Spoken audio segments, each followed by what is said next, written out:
In the initial week of October 2021, the transformative process of reconstructing homes in Gaza that bore the brunt of the May conflict between Israel and Hamas started in earnest.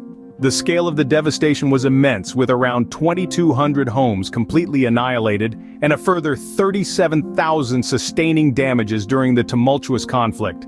The reconstruction process began in the heavily damaged northern district of Beit Hanun, and within the city of Gaza itself, where the majority of the damage occurred. The first phase of work had an ambitious aim to rebuild nearly 1,800 homes, with an estimated completion date within a year. Israel eased some of its constraints on provisions of steel and cement into Gaza, essential building materials, thereby facilitating the reconstruction. Additionally, Egypt rolled up its sleeves and started repairing Gaza's primary coastal road. The wealthy Gulf state of Qatar emerged as a key player in the rebuilding process, Israel permitting $20 million from the country to be routed to Gaza. This was in addition to an earmarked amount of $50 million of Qatari funds dedicated to rebuilding homes. The estimated cost of the rebuilding process was a colossal $479 million. Qatar and Egypt displayed their solidarity by each pledging a substantial amount of $500 million towards the reconstruction, a testament to the global support Gaza was receiving. As we transitioned to April 15, 2022, the tensions in the holy city of Jerusalem reached a boiling point. It wasn't an overnight occurrence, rather, there were several instigating events that led to the heightened conflict. The announcement of eviction orders for Palestinian families in the East Jerusalem neighborhood of Sheikh Jarrah, coupled with the police decision to block off the traditional Ramadan gathering place at Damascus Gate, were instrumental in escalating the situation. On that fateful day, at least 152 Palestinians got injured in the clashes with Israeli riot police inside Jerusalem's Al-Aqsa Mosque compound. The injuries were predominantly by rubber bullets, stun grenades, and police batons. This surge in violence sparked fears of a more extensive conflict, with Israeli security forces on high alert after a series of deadly Arab street attacks. The Al-Aqsa compound, or the Temple Mount as it is known to Jews, stands as a sensitive and often incendiary site in the Israeli-Palestinian conflict.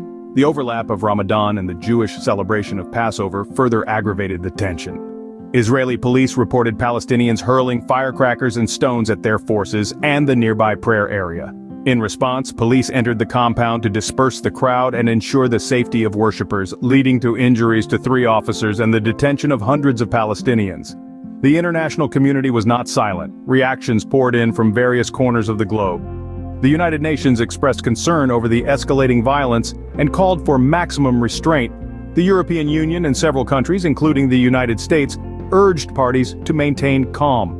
For the residents of Jerusalem, the clashes were another grim chapter in an ongoing saga.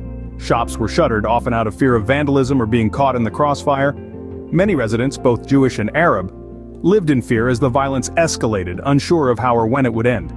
This turmoil disrupted everyday life, and the city of peace was caught in a storm of fear and uncertainty. As these world-changing events unfolded, extensive mediations were underway. Key international players such as Egypt, Qatar, and the United Nations were actively engaged in a dance of diplomacy, serving as mediators between the Palestinian factions and Israel. They worked tirelessly, hoping to turn the tide of rising tensions and prevent further catastrophic escalation. On one side of the table, the Palestinian group Hamas had a list of demands they hoped to see met. Their appeals were clear and non-negotiable. They called for the release of approximately 500 of their brethren who were held captive as detainees. Additionally, they sought to put an end to Jewish visits to Al-Aqsa, a site of immense religious and historical significance. Further intensifying their demands, Hamas called for a complete halt to Israeli military incursions into the West Bank, an area long disputed and racked by conflict. On the other side, Israel responded to these demands by releasing all but 100 of the detainees, demonstrating a willingness to negotiate. However, they remained silent on the other demands, throwing the negotiation process into an uncertain phase. The mediators, namely Egypt, Qatar, and the United Nations, carefully weighed these demands and responses, working round the clock to bring both sides to an agreement that could hold water. They recognized the gravity of the situation and understood that the outcome could potentially bring a paradigm shift in the long-standing struggle. These negotiations and mediations played a crucial role in the overall conflict. The hard-won concessions and unyielding demands laid bare the deep-seated issues that have fueled this strife for decades.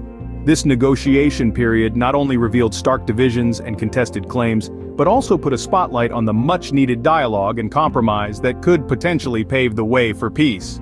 Yet, the outcome remained uncertain, and the world watched with bated breath as these mediators continued their laborious task. Elaborating on the matter, the protracted discord between Israel and Gaza is marked by a relentless cycle of hostility, punctuated by periods of attempted mediation. The strife has taken a massive toll on Gaza, rendering the area a war zone with rubble where once stood homes and facilities. Yet, the path to recovery is littered with trials. Persistent tensions and repeated clashes continue to impede progress. These conflicts are especially prevalent around sensitive religious sites, further fueling the fire of discord. The challenges are manifold, including, but not limited to, historical grievances, territorial disputes, and religious tensions. In the wake of such complexities, potential solutions emerge in the form of negotiations, peace treaties, and international interventions. However, these are easier said than done. The road to lasting peace is a long and perilous one, fraught with challenges that go beyond the immediate conflict to include socio-economic issues and power dynamics. The international community, represented by entities such as Egypt, Qatar, and the United Nations, assumes a pivotal role in mediating these tensions. They act as intermediaries, attempting to bridge the gap between the conflicting parties, dampening hostilities, and facilitating steps towards establishing peace. However, irrespective of the multitude of efforts, the journey to enduring peace continues to be an arduous one. Yet it is hoped that with concerted international efforts, persistent dialogue, and a commitment to resolution, this road will ultimately lead to the peaceful coexistence of Gaza